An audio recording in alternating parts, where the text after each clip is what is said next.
This is a hopeless romantic story? Lila was one of those people who believed in love at first sight. She read all the romance novels she could get her hands on, even the ones with predictable plots and cheesy lines. And whenever she watched a classic romantic movie, she would quote along with the characters without shame. To her, love was everything, and she couldn't wait to experience it for herself. One day, Lila decided to take a leap of faith. She put on a little black dress, the one that made her feel like $1,000,000, and went to a local singles event. There, amidst the chatter and clinking glasses, she saw him. He was standing by the window, bathed in the soft glow of the streetlights, and he was laughing, his eyes crinkling at the corners. Lila's heart did a little flip. This was it, she thought.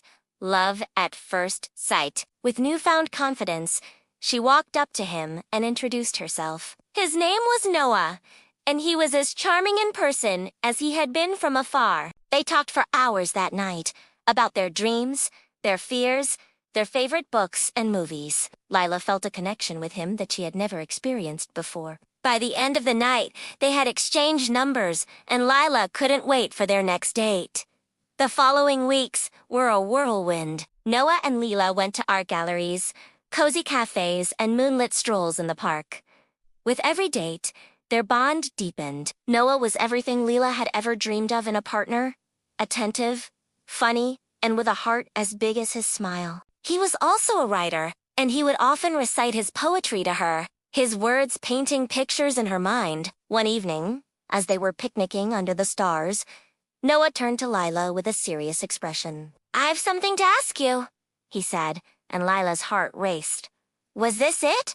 Was he going to propose? She had only been dreaming of this moment. But then Noah continued, "I wrote a poem for you.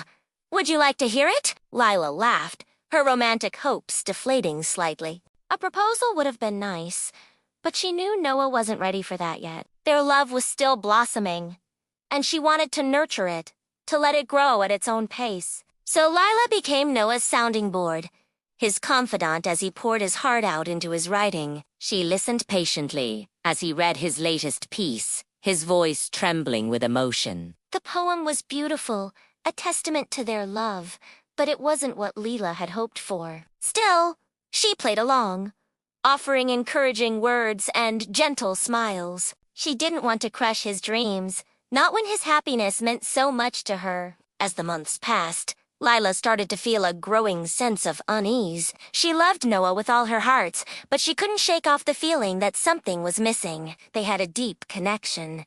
Yes, but it seemed to be lacking in physical intimacy. Noah was a kind man, but he had a peculiar habit of retreating into himself whenever things started to get too real, too intimate. Whenever Lila tried to bridge the gap between them, to take their relationship to the next level, Noah would pull away, seeking solace in his writing. Lila found herself caught in a painful paradox. She had always dreamed of being in love, but now that she was afraid. Afraid of losing him, afraid of pushing him away, and most of all, afraid of the growing emptiness in her own heart. She began to question herself, her feelings, her place in Noah's life. Was she just a muse? A source of inspiration for his art? Or was there more to their connection? One rainy afternoon, as Lila sat in Noah's apartment sipping lukewarm tea, she finally confronted him. "Noah, we need to talk," she said, her voice shaking slightly. Noah looked up from his desk, his eyes filled with concern. "What's wrong, Lila?" he asked, his voice gentle. Lila took a deep breath, trying to find the right words. "I love you, Noah, and I want us to be more than just friends, but you keep pushing me away." Noah's face fell, his eyes clouding with pain. "I'm sorry, Lila," he whispered, "but I can't give you what you want." Lila's heart shattered into a million pieces. All those stolen glances, all those whispered promises, all those dreams they had shared, they meant nothing to Noah. In that moment, Lila realized the depth of her despair. She had given so much of herself to this relationship, and now she had nothing to show for it. Tears streamed down her face as she turned and fled.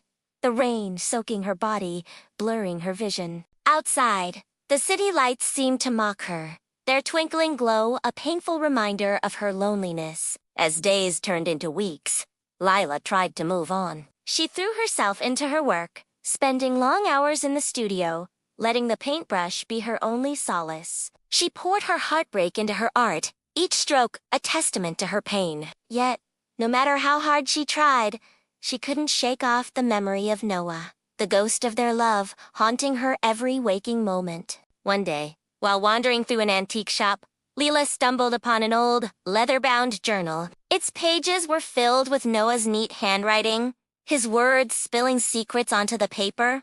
With a mix of curiosity and heartache, she began to read. As she delved deeper into his journal, Lila discovered a side of Noah she had never seen before. His entries detailed his deepest fears, his insecurities, his dreams, and most importantly, his love for her. But there was something else in the journal, something that made Lila's blood run cold. Noah had written about other women, about fleeting moments of passion and longing, About the boundaries he had set around love. In one particularly heartbreaking entry, he had written, "I am afraid to love, to open myself up to the possibility of loss. My heart has been broken in the past, and I fear it may shatter again." With trembling hands, Lila closed the journal, her heart sinking. She had known Noah for over a year, and yet she had never seen these entries, never glimpsed this tormented soul beneath his charming exterior. In that moment, Lila realized that she had been living in a world of make-believe, a world conjured by her own wishful thinking. She had ignored the signs, the red flags waving frantically in the wind. She had been too blinded by her desire for love to see the truth. With newfound clarity, Lila began to heal. She picked up the pieces of her broken heart and started to put herself back together. She reached out to her friends, seeking their support and understanding. Slowly but surely, Lila began to move on. She threw herself into her work, her art becoming a testament to her resilience. She traveled. She explored new hobbies. She reconnected with old friends. And as time went on, the pain of her past faded into a distant memory.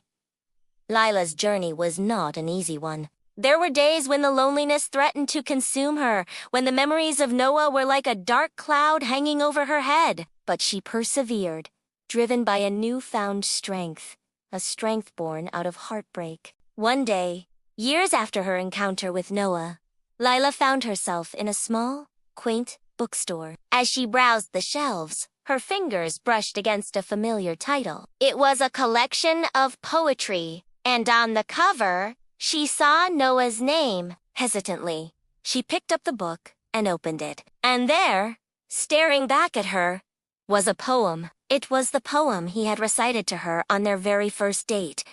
The poem that had made her fall head over heels in love with him. As she read the words, Lila felt a pang of bittersweet nostalgia. It was a reminder of her past, of the love she had once held so dearly. But instead of being consumed by the memories, Lila felt a sense of gratitude. She realized that her journey after Noah had led her to this very moment, to this place of healing and self-discovery. Lila smiled, knowing that she was no longer the hopeless romantic who believed in love at first sight. She had learned that love was a complex emotion, one that didn't always fit into neat little stories. Her encounter with Noah had taught her that sometimes love wasn't enough, that sometimes it wasn't meant to be, that sometimes the most loving thing you could do was to let go.